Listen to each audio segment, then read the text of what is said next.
Today's daf we're going to be learning is Zevachim daf Yud Zayin. So just to do a quick review of where we got up to, we started the beginning of the chapter with a list of all the people, situations where one might be in a certain situation, where if they do the avoda, if they do one of the, again, critical parts like kabbalat hadam, zrikat hadam, okay, they do that while part of the parts of the sacrifice, or halachic, then the sacrifice is disqualified. So what we did so far is we went through the zar, we did the onim. Okay, now we're up to the tvul yom. Okay, the next one's on the list of the tvul yom, the mechusar kippurim. So today we're going to talk about them, and then we'll get to the mechusar begadim. So now we're going to start with what's the source for tvul yom. What is a tvul yom? Okay, let's review. A tvul yom is someone who's impure. Could be impure for any kind of reason. Could be they're impure for the day. It could be they're impure for 7 days. But on the day that they're supposed to become purified, which could be the day they became impure, it could be the 7th day after, depending on what kind of impurity, they go to the mikveh. They could go in the morning, any time of day, and then they wait till after the sun sets, and only then are they completely tameh. So there's one thing they have to do, but that doesn't complete the process. They have to wait for the sun to go down. Okay, and then they can eat truma. Okay, now they can usually also eat sacrificial items at that point, but depending on what kind of impurity they have. For example, a zav and a zava, okay, or a metzora, they have a process they have to go through, which happens on the 8th day. So 7 days, they do their purification process. On the 7th day in the morning, they go to the mikveh. They wait for sundown. Then they can eat truma, but they still have something left, and that's called the mechusar kippurim. That's someone who still needs to do a korban. So from the night of the 7th until the morning of the 8th, until they actually bring their korban, they're called mechusar kippurim. The main ramification is they cannot eat sacrificial meat, and apropos our Mishna, they cannot work in the temple. So some tvul yoms just wait till nighttime, and then they can go do the work in the temple. But a mechusar kippurim has to wait till the next morning. But right now we're just talking about a tvul yom, but a mechusar kippurim will come up later, so I thought I would mention it now. Tvul yom inalan. Tanya says in a brayta, Rabbi Simai omel, remez l'tvul yom. Okay, there's a lot who ask this question, why remez? It's just an illusion, right? Remez is, is there some sort of illusion rather than what's the source? Okay, and it's not actually a direct source, and perhaps that's why they call it remez, and you'll see why in a minute.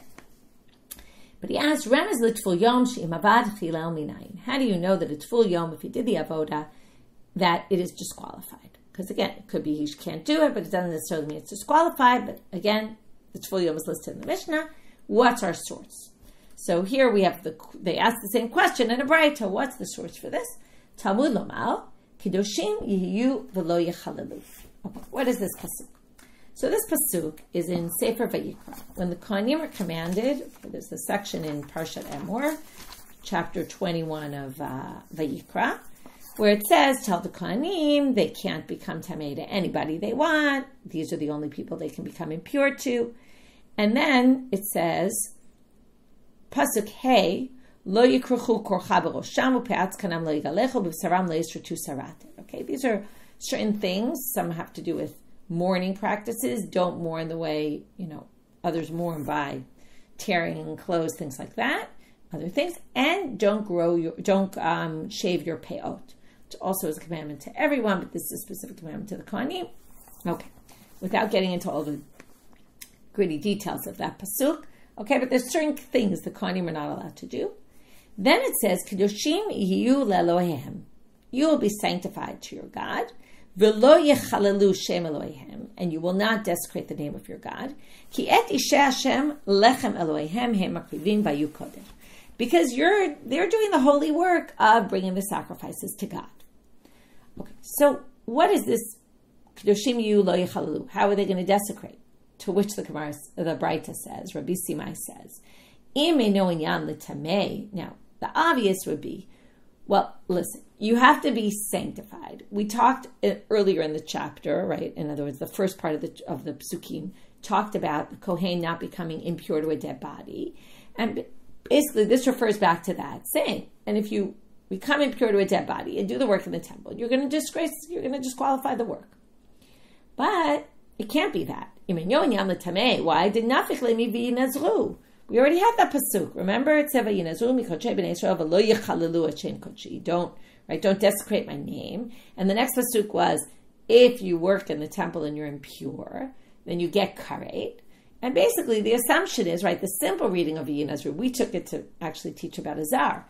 The simple reading of that pasuk is it's also, right, even if you say it's talking about Azar, it's obvious from there that a kohen who's impure disqualifies the avoda, the work he does. So, can't be that. So, Tanei Winyan the tvul yom. What's the closest to Tuma? Tvul yom, right? It's someone who's, well, what's the difference between a tamei and a tvul yom? Well, the tvul yom has already gone to the mikveh. So, it's true, you still can't eat truma yet till nighttime. But you've somewhat purified yourself. Well, no. By the way, if you're a kohen and you do the work when you're a tvul yom, it's going to be the same status. And that's what they learn from this pasuk, Kedoshim yiyu v'lo yichalalu. To which the Gemara says, right, someone who makes himself bald, or right pulls his hair out, or takes or destroys the payat of his zakan. Maybe what it's saying is a kohen who does that, who transgresses. Now, why would you suggest this? But let's just talk about it first. What the suggestion is: a kohen who transgresses the prohibitions in pasuk hey. That's what Pasuk Vav is talking about. Think about it. It talked about, again, don't become impure to the dead, which we already just said. It can't be talking about Tumah. And then it said, Lo yikuchu korcha, lo yishtu sarated, and those things. Maybe, and then it says, the next immediate thing is Kedoshim you. So maybe what it's trying to say is, if you did any of those things, and then you did the avodah in the temple, well, God doesn't want your sacrifices. They're disqualified. So how do we know it's tvul yom and it's not those? Tvul yom de'imavad b'mita minalan. So they start with this quote from a sugya in Sanhedrin, which is, how do we know that it's tvul yom? If the tvul yom did the avoda, okay, again, they're not tamei, they're tvul yom, how do we know they get the death penalty? So they learn it from chilu mitruma. This is learned from a pasuk, the v'yinazru pasuk. Now we're assuming here tvul yom and tamei are kind of one and the same, which they're not really. But this sugya assumes they are. Okay, and Tosfot kind of asked this question, okay, because tvul yom, he says, doesn't really get mita. But anyway, I'm not going to get into Tosfot's question right now. Let's just stick with what it says in the Gemara. How do you know that tvul yom who does the avodah gets the death penalty? Or not death by the hands of God, by the way, not death penalty by the court, but death by the hands of God. Because it says, Vayinazru, right, Mikodesh b'nei Yisrael v'lo yichalalu, which the context there is impurity, which tvul yom is impure.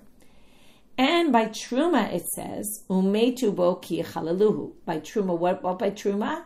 By an impure person who eats Truma. In other words, what we're comparing now is an impure person who works in the temple and an impure person who eats Truma. So because by Truma it uses the same language, an impure person who eats Truma, chalalu, right, lechalel. And by the impure person who goes into the temple and does work in the temple, which is our topic. And in the case where it says, in Truma, it says, Umetu bo ki chalalu, you will get death by the hands of God. So, therefore, it must also be a tvul yom gets death by the hands of God, or a tamei gets death by the hands of God. Okay, that's one from Truma. Okay, so now they're going to say the following. From there we derive, de pasel b'truma machil avoda, de lo pasel b'truma lo machil avoda, because the chilul is talked about in the tamei pasuk, and the chilul is talked about by eating truma. So they connect these, and they say the following. When it says, Kedoshim yiyu v'lo yichalalu, and they talk about chilul avoda, when we're talking about chilul avoda, it must be the same. If we're going to have to choose, it's going to be the person who also disqualifies truma by eating it, as we made this comparison between dealing with the kodshim and eating truma, and it's the same penalty. So we're assuming that when it talks about chilul and ruining the avoda, it must be talking about the same person who can also disqualify truma. And someone who does yikruchu korcha or pe'atz kanam yigalechu, all those, or yishrutu saratet, those people do not disqualify. They're not disqualified from eating truma. So basically, someone who will disqualify truma by eating it, right, and then basically makes it impure, that's the person who machil avoda, who their avoda in the temple will be disqualified. But if not, then not. And that's how we get to it's obvious it's a tvul yom, and it's not someone who transgressed one of the things in the previous verse. Okay, that was our source. So we got a source. It was a little bit complicated to get to, but we got our source. Kedoshim yiyu v'lo yichalalu must be talking about a tvul yom. And that's because of Inimei no Inyan. Can't be talking about Tameh. We already have a pasuk by Tameh, so it must be talking about that. Amar Rabba. Rabba now asks, if we go back to the Mishnah, okay, and it's not in this order, but there's a tvul yom listed. The next one is mechusar kippurim, and later on it says Tameh also in our Mishnah. You can look back if you want. So Rabba says, Lamali dekata rachmana Tameh utvul yom mechusar kippurim. Like they're all very similar categories. And couldn't we just have assumed we could have learned one from the other? And now we're going to go through our classic, why couldn't we learn one from the other? Or why couldn't we learn from two of them to the third? Okay, we're going to do all those options, or not all, but a bunch. Tishrei. So we needed them. Why? Ikata rachmana tameh shekem tameh. There's a chumrah in tameh, and we saw this yesterday. A tameh actually makes other people impure as well, or other items impure. So it has a certain, right, whereas a tvul yom or mechusar kippurim doesn't do that.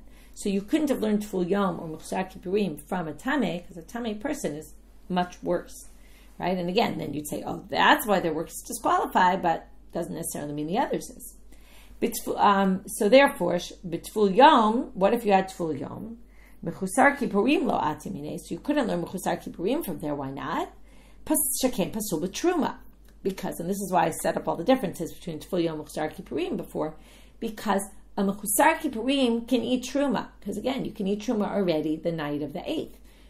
Even though you haven't brought your korban, the relevance of the korban is only for the purposes of sacrificial items, like doing sacrifices, eating sacrificial meat. Okay. Mechusar kippurim. So what if you have mechusar kippurim? Maybe then you could learn tvul yom, which is an earlier stage, right? Well, tvul yom lo atimine. You couldn't have learned tvul yom from mechusar kippurim. Why? Because mechusar kippurim has a chumrah that tvul yom doesn't have. What is it? Shekem mechusar ma'aseh. A tvul yom has done everything they're supposed to do. They just have to wait for the sun to completely set. But a mechusar kippurim has to do an action. They have to bring a korban. So they're actually in a more, right, their position is more stringent because they actually have to do something to get out of it. So maybe you'd say, that's why their work is disqualified. The tvul yom just has to wait till nighttime. That's not so much that's left really. And maybe their work won't be disqualified. And that's why you needed all three. But now we're going to go, okay, michad lo ati. So it's true you couldn't learn from one to the other. But but maybe you could learn from two of them to one of them, right? You could have said, oh, let's go, right? Let's take two together, because they don't all have the same chumras, or maybe they do. So now we're going to go through. So which one? They're going to bring two possibilities here. They could have brought three, but they didn't. Maybe because the third one was obvious, it wouldn't work. Lo lichto b'mechusar kippurim v'teite mihanach. Right? The obvious would be, let's take tameh and tvul yom. They're both, right, more severe than the mechusar kippurim, and we could have learned to the mechusar kippurim. But no, because malahanach, right. So actually it's not such, this is the obvious one why it wouldn't work, my mistake. If you take the two more severe ones, right, you're not going to learn the mechusar kippurim because lo lichta, right, because malahanach shekem psulim b'truma. Those two are disqualified from eating truma, and the mechusar kippurim is not. So therefore, you can't learn from the two of them. Ella lo lichta rachmana b'tvul yom v'teite mehanach. This one's going to be a little more complicated, and from here we're going to tangent off into something completely different. So, and that's going to end this section. Okay, like I said, they don't give all three permutations, but why don't we just not write it in tvul yom, and you can learn from the tameh and the mechusar kippurim. What's their, right? Now, what are we going to say? Now, my parach ma lahanach shekem mechusari ma'aseh. Now, what would you say? Why can't we learn from those two to the third? Because they have a stringency. What's their stringency? They're missing an action, right? Just like we said, the mechusar kippurim can't teach you to a tvul yom. Also, the tameh can't, because the two of them are missing an action. You have to go to the mikveh if you're impure. You have to bring a korban if you're mechusar kippurim. But if you're a tvul yom, right, you're done as soon as the night hits. So you have nothing that you need to do anymore because you've already gone to the mikveh. So that would be a good reason to say, right, that one's more lenient, and maybe that's why you couldn't learn from the two of them to that one. But but now they're going to reject this one. And then we're going to be back to, so then why can't we learn from the two of those? Sof klisha la tumatan. In the end, the tumah of mechusar kippurim, no matter how you look at it, is weaker. So you really could have learned from the two, because the mechusar kippurim has that weaker tumah. Why is it weaker? Because you've already gone to the mikveh and you can already eat truma the night before, right? You're done at night. So you don't have any impurity on you anymore. You're just missing that you didn't bring a korban. But that's weaker, much weaker. Now, it's true you can't eat sacrificial meat, but it's clearly weaker than the tvul yom, and theoretically you should have been able to learn it. So to which they say, why did Rabbah say these are all needed? Kasaval, turning out Amabet, mechusar kippurim dezav kizav dami. This is a whole new thing. We were talking about zav and zava, okay, and also, by the way, Rashi says, and the same thing for Mitzorah. In other words, anyone who's mechusar kippurim, they're basically saying Rabbah, who said these are all needed, must hold that the tumah of a mechusar kippurim is basically like the tumah of a tvul yom from the day before. Now, this can't possibly be true. Okay, so what does this mean? Look at Rashi. Rashi says, mechusar kippurim dezav kizav dami. It's on the second and third line in my Gemara anyway. Le'inyan kodshim. He says, okay, we're looking right now with kodshim glasses. Remember, there's two ramifications of this. One is truma and one is kodshim. Now, truma, you can already eat on the night of the 7th. Once night hits, right, you can eat truma. But you have to wait till the morning to bring your korban. So comes, what he's saying now is that if you look at, now what are we talking about? What's our topic? A kohen doing the sacrifices. So we don't care about truma impurity as relates to truma. That's not relevant for our discussion. We're looking at this with kodshim glasses on. And as relates to kodshim, so Rashi says, le'inyan kodshim, shelo hutar etzlo. And therefore, haveli ki'ilu lo taval. V'imachalo chayav karet. Okay, basically we're going to say, and im naga behem. Okay, tim an limno behem rishon b'sheni. In other words, in the world of kodshim, now it's true, they can eat truma, and there's no problem with truma.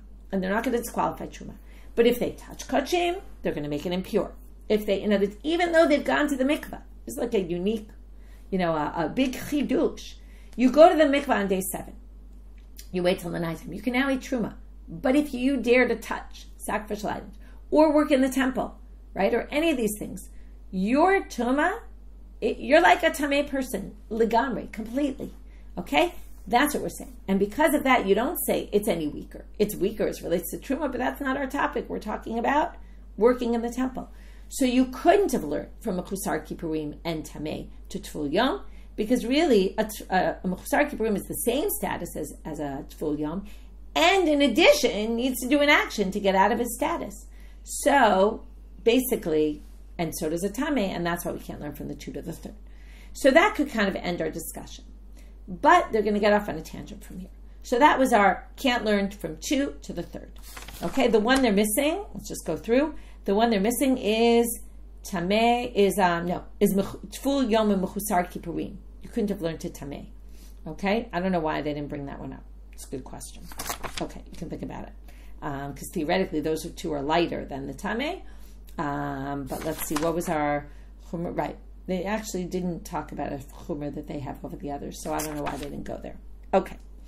Now the Gemara wants to suggest, okay, it's a good question. Someone asked after the Hebrew class yesterday, is this a difficulty? Is this a suggestion? Is it? So I think it's one of 2 things. It's definitely not a difficulty on Rabbah, but the Gemara is going to now either just suggest or maybe state it as if it's obvious, but then they're going to reject it. So it's either a suggestion that will be rejected or it's a statement that in the end is rejected. Mechusar kippurim dezav kizav dami tenaihi. Okay, this is a machloket tanaim, whether mechusar kippurim is like a zav or not. Okay, so either, like I said, they can't raise a difficulty on Rabbah and say, how could you say that if it's a machloket tanaim? Because, okay, there's machloket tanaim. You could say I hold by that side, and that's why either the Gemara is just pointing out, by the way, this is a machloket tanaim, or they're saying maybe, like, let's learn this topic. Maybe it's a machloket tanaim, and look here, and I'm going to prove it. Ditanya. So here's the attempt to say this is a machloket tanaim.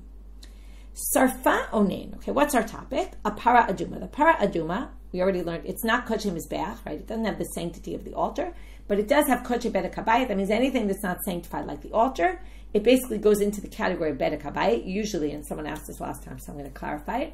Usually, bedek habayit is things for the upkeep of the temple. But it also just is everything that's not kodesh mizbeach. Now, the parah aduma doesn't go on the altar.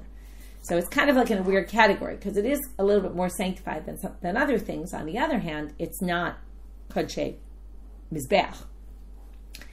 But anyway, that's just a side point. If you burn the parah aduma, and you're an onen, okay, a kohen who's an onen, or mechusar kippurim, or you haven't done your korban on day number 8, kshira, okay, that's fine, no problem. Yosef Habavli Omer onen kshira, I have no problem with the onen, but mechusar kippurim psula. But the parah aduma that was burned by a mechusar kippurim is disqualified. So now we have one opinion that says, a mechusar kippurim who burns the parah aduma, it's fine, and one who says it's not fine. So what must be the machloket? My love bahakami palge. Is this not the machloket? Now who has to burn the parah aduma? Someone who's pure. So mar savar mechusar kippurim dezav kezav dami, or mar savar lav kezav dami. Right? If we're talking, this is the world of kodshim, right? So why did I mention bedek habayit, by the way? Because the reason why an onen can do this is because it's not kodesh mizbeach. Remember, an onen can't do the avoda in the temple. But first of all, this is done outside the temple. And also, it's not kodesh mizbeach. It doesn't go on the altar. So the onen is okay. But the mechusar kippurim, we have this debate. So what's the root of the debate? So they suggest the root of the debate is mechusar kippurim is like a zav. If you say it's like a zav, then you're going to say, basically, they're like a tamei person or a tvul yom. Tvul yom can't do the avoda. And although that's a little problematic because we're going to see they can. Okay, so let's get back to that soon. But if you say they're like a zav, let's just say we treat them like they're completely impure. Okay, so if they're like a zav, they're completely impure, then basically they can't do the right, they're going to disqualify it. If you don't treat them like a zav, you say they're not like a zav, then it's going to be fine. Okay, that sounds like the debate. But the Gemara rejects it and says, well, tikule am kizav dami. Everyone agrees they're like a zav. Okay? And really, they're like a tvul yom. Okay? Now, what's the root of the machloket? I don't know if you remember this, but we've seen this about the parah aduma, but we're going to see it again now. And it comes up a lot of times. Dichtiv v'hiza hatahol. Okay, there's a pasuk in Bamidbar.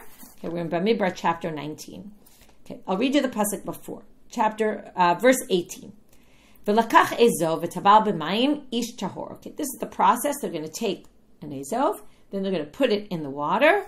It's a hyssop branch. They put it in the water, in the pure waters. And then, right, this is the branch they're going to use to sprinkle the water on the person who needs purification. Now, who does this in the pasuk? Ish tahor. Okay? And then he's ala oav, ala kelim, ala nefashot ha'yashar yusham. So this ish tahor, meaning a pure person, meaning they can't be impure, takes the hyssop branch, they put it in, and then they sprinkle. Okay, fine. Next pasuk is v'hizah tahora latamei b'yom hashlishi b'yom hashvi. Now the next pasuk is telling you when did they do this? On the 3rd day and on the 7th day. But it says, and the pure person sprinkles on the impure person on day 3 and on day 7. Now that's totally unnecessary. All you would need to do is v'hizah b'yom hashlishi b'yom hashvi, right? Or hizah latamei.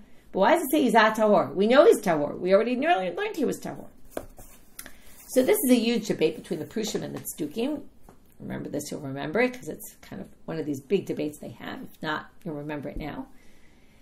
The Tzdukim said, okay, the person who does the parah aduma, clearly it says tahor again, it says tahor, right? It has to be a tahor person, completely tahor. Come the rabbis and they say, the Prushim, why does it say, right, here's the drasha, why does it say tahor again? So now we're going to read this inside. Tahor, that's the one in the second pasuk in 19. Why does it repeat tahor when it already said tahor? Michlal shu tamei, a very radical thing, and that's why the tzdukim are totally against this. From here you can infer that why they add this tahor, well, he's tahor, but not completely tahor. Okay? Now what does it mean? You have a tamei person? So limed al tvul yom shakasher b'parah. They taught about a tvul yom. They learned from here that someone who already went to the mikveh but isn't yet, they're not completely pure, but they're almost completely pure. That person can do parah aduma. Now this was such a big debate between the Prushim and the Tzdukim. It doesn't talk about this here, but we've learned this elsewhere and we'll see it in other places. Such a big debate that they made sure every time they did the parah aduma, they did it with a tvul yom because they wanted to show that were right in our opinion, and it became this big debate between them. So basically, that's the machloket here. So what does that have to do with it? Okay, so now that's not the machloket, that's just the building blocks. So right now what we have is everyone agrees that mechusar kippurim is like a zav, meaning they're kind of like a tvul yom. And everyone agrees that a tvul yom, everyone here in our studio agrees that a tvul yom can do the avodat kaparah. But what's the debate here? Mar saval tuma de kola Torah kula, umar savar tuma de hach parasha. So, what tvul yom were we talking about though that could do the paraduma? Any tvul yom, you could be a tvul yom for all sorts of reasons. You could have touched a sheretz. You could have become impure to a dead body. You could have had something in your body like a zav that makes you, or a zava, that makes you this status that, because of that you're impure. So there's all sorts, right? You could be a nida. There's all sorts of reasons. So now he says the following. What kind of tvul yom is referred to in this pasuk? So the person who says, if a tvul yom here, right, or mechusar kippurim, mechusar kippurim was clearly in the category zav, zava, those kind of people, mitzora. Those kind of people are a tvul yom. They can do it because what kind of tvul yom are we talking about? When it said at tahor, it means that's the first mar savar. Tuma de kola Torah kula, any kind of tuma. It doesn't matter which tuma. But mar savar, the one who said a tvul yom, this mechusar kippurim can't do it. Why not? Tuma de hach parasha. The tuma of a tvul yom that we're going to allow is only a tameh who's like this section. What is this section? Well, this section is all about someone who became impure to the dead. So it's only someone who became impure to the dead, and maybe from there we could get to other ones. We're going to see right now. Hilkach, get rid of the word onein. Okay, the Bach takes it out. It doesn't make sense. Onein is here. Hilkach tvul yom de tameh sheretz de kile atu b'kavachorim tvul yom de me. Now, if you became tameh to a sheretz, it's much lighter than a tumat made. It's 1 day purification process. You just go to the mikveh, you're done. Very simple. But you wait till the nighttime also. But a tvul yom of sheretz will also be included here. So a tvul yom of me, and include in that a tameh of sheretz. Ava mechusar kippurim de zav de chamir. But a mechusar kippurim de zav is much more severe. Why? Because they have to bring a sacrifice to get out of their impurity. So and the truth is they give a different reason really, but it's chamor because shekein tum'ah yotza lav migufo. Okay, I just made that one up about what I said, the severity. But what the Gemara is saying is the tumah comes out of the person's body. That's more severe than a sheretz fell upon you, or you touched a sheretz, or you touch a dead body, or you touch a person who is impure to a dead body. Right? That's already tumah is coming from something external. When it's coming from internal, it's much more severe. And therefore, a tvul yom, if you hold it, it's only from a dead body, that we're going to say you can't, then it'll include sheretz, but it's not going to include our case. So therefore, the machloka between them is just a matter of which kind of tvul yom can do it. But everyone agrees that a mechusar kippurim is like a tvul yom. That is everyone's agreeing about, and that's what we said Rabbi said, and therefore we're just saying it's not a machloka tanaim. So that was a total tangent.